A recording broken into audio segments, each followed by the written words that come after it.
Terima kasih Anda masih bergabung bersama kami dan seperti yang sudah kita informasikan di awal ya, Yuti ya, kalau kita kedatangan bintang tamu hari ini spesial nih. Spesial di hari Minggu ini tentunya untuk memberikan informasi untuk Anda. Kalau tadi kita membahas mengenai pariwisata gitu ya.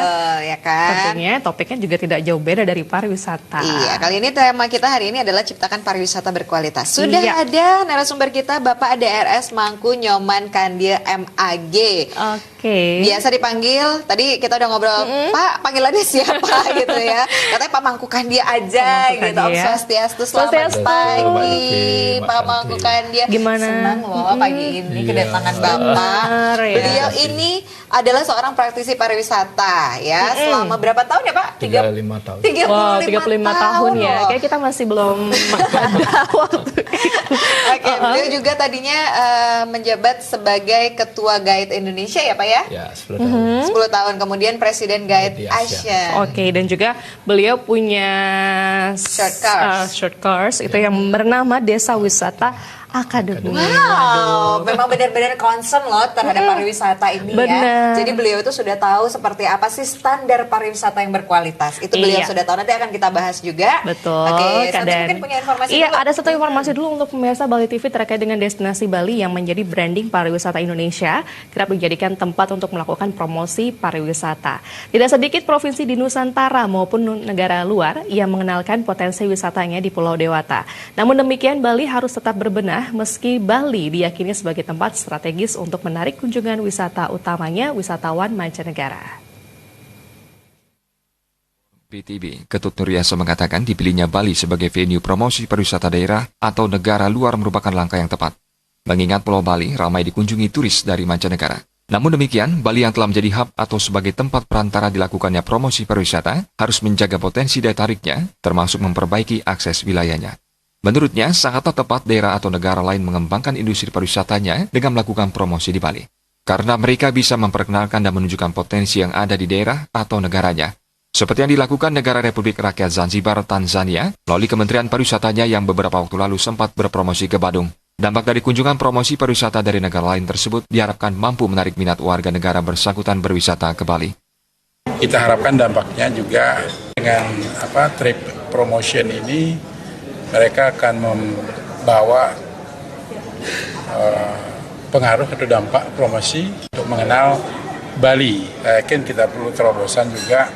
Nah, mungkin perlu kita galang kerjasama ini. Ditambahkan, Bali kerap dijadikan tempat promosi karena Bali dinilai memiliki kesamaan dengan negara lain, seperti pantainya yang berpasir putih, termasuk dari hasil produk pertaniannya. Kedepan Bali perlu menggalakkan kerjasama promosi dengan negara luar lainnya, termasuk menambah jumlah maskapai untuk mempermudah aksesibilitas menuju destinasi Bali ke mancanegara.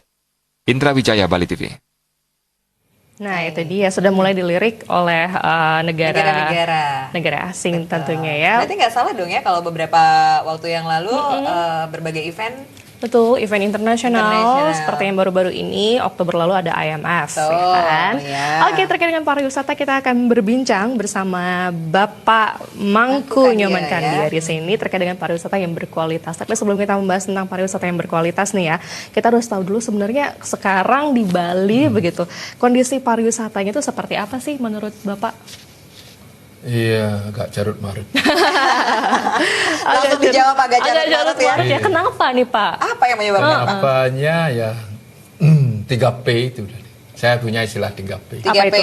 Satu, peraturan regulasi. Kedua, pembangunan. Ketiga, pengawasan. Oke. Ini kalau memang ngomong kualitas itu harus regulasi berpihak kepada quality tourism. Misalnya apa? Pembatasan moratorium pembangunan, hotel, villa, sarana akomodasi ini kan terlalu membludak nih, tanpa kontrol, tanpa pengawasan. Ini perlu kita tata ulang Bali sebenarnya, bikin master plan. Karena pemerintah Bali sekarang di bawah Pak Gubernur kan ingin quality tourism, yang sedang dibicarakan sering di focus group discussion di Badung gitu. Itu salah satu pengendalian ini belum pembangunan ya. Karena banyaknya pembangunan tidak seimbang dengan supply dan demand, akan terjadi namanya tarif wars. harga. Ya. Yang dirugikan ya kita sebagai pekerja gaji tidak pernah naik. Terus sementara pengeluaran besar kan untuk membela tradisi kita di Bali. Ya imbasnya aksesnya sampah. Iya. Menurut berita Indonesia kan penyumbang sampah tertua di dunia, 64 juta ton Banyak banget per ya. year, dan 35 juta ton itu mengalir ke laut. Sekarang Pak Menko Pak Menko Maritim kalau saya Pak Luhut kan ingin membuat suatu peraturan mengutip $10 kan Yap.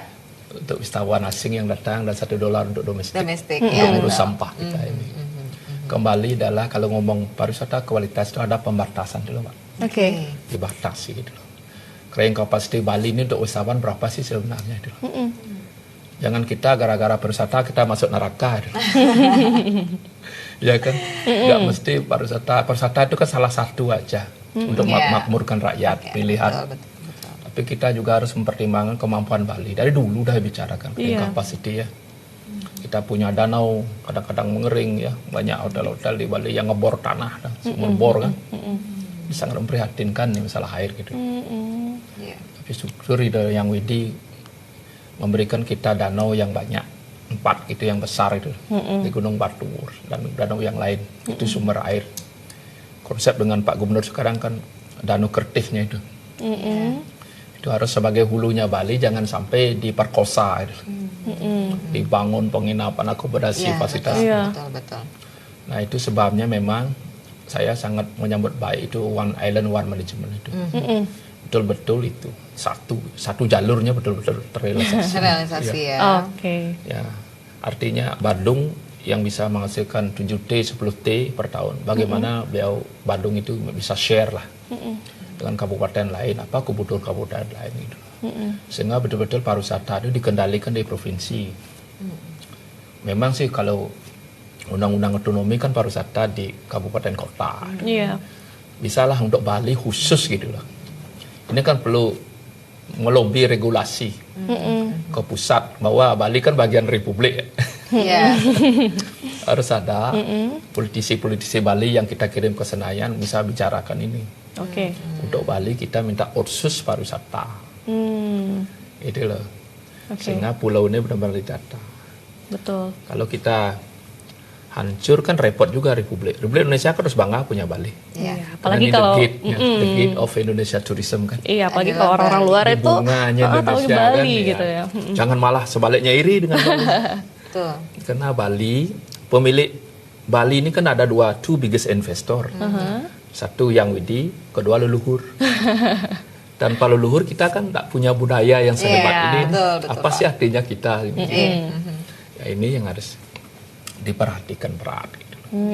Oke. Semua kembali untuk kualitas itu regulasi kembali dan pelaksanaan dan pengawasan monitoring itu harus. Berarti regulasi, kemudian pengawasan ya Pak ya, penataan, pembangunan juga Ada gitu. harus grand design ya. Grand design kalau apa sih quality tourism? Quality tourism ya percaya yang berkualitas. Orang kan tidak tanggung-tanggung mengeluarkan duit banyak untuk Bali gitu.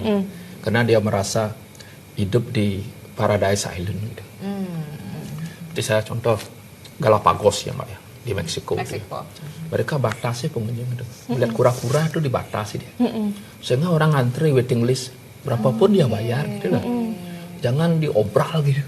Oh iya. Maaf kalau saya boleh Bali dibatasin dong, berapa sih minta pengunjung? Per tahunnya berapa gitu. Jangan diobral ya, nanti marah yang lain. Ya kalau ngomong kualitas harus Iya begitu. betul. Iya. Jadi emang harus ada pembatasan pak ya, sesuai dengan kemampuan Bali itu sendiri gitu ya. Sama dengan komodo sekarang dibiarin itu tidak tahu berapa harus per hari kan. Komodonya marah nanti kan. Nanti kitanya yang marah orang Balinya kan. Iya. Sekarang saya teriak, saya di Ubud. Mencari rumah saya cuma 5 kilo dari Ubud, perlu 2 jam loh, bayangkan. Iya Pak, betul Pak, itu benar banget Pak. Kalau Gimana? karena kondisinya Pak ya. Pengendalian hotel. Nah siapa yang jangan salah menyalahkan, harus benar-benar pemerintah yang kita percaya betul-betul mau ngayomi kita. Harus sadar betul Regulasi itu ya Pak aturan. ya, adanya regulasi ya. Yang saya misalnya di Ubud aja susah soalnya. Ke Ubud banyak naik motor, mobil nggak bisa masuk karena jalannya begitu. Iya. Pertumbuhan jalan sama wisatawan tidak berbanding. Pertumbuhan jalan mungkin tidak bisa dilebar lagi kan. Tapi orang datang hampir 20-30% per tahun meningkat misalnya. Kalau jadi kemacetan. Terus tujuan orang Bali kan jaga dita ya caiti dharma. Ingin bahagia dalam dunia ini, kita tidak bahagia kan.